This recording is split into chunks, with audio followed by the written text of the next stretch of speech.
In this video, I'm going to show you how you can easily change font size on your iPhone.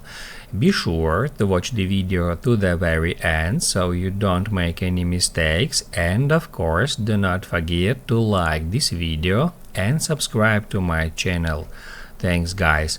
So let's get started, and first off, open up settings, then scroll down until you find accessibility, then go to display and text size, and then tap at larger text.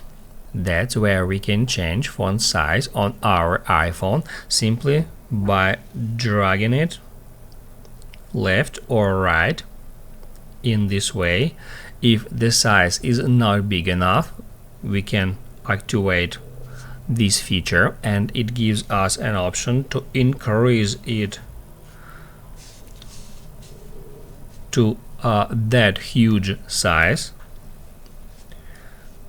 but I will turn it off and I'll just pick that size.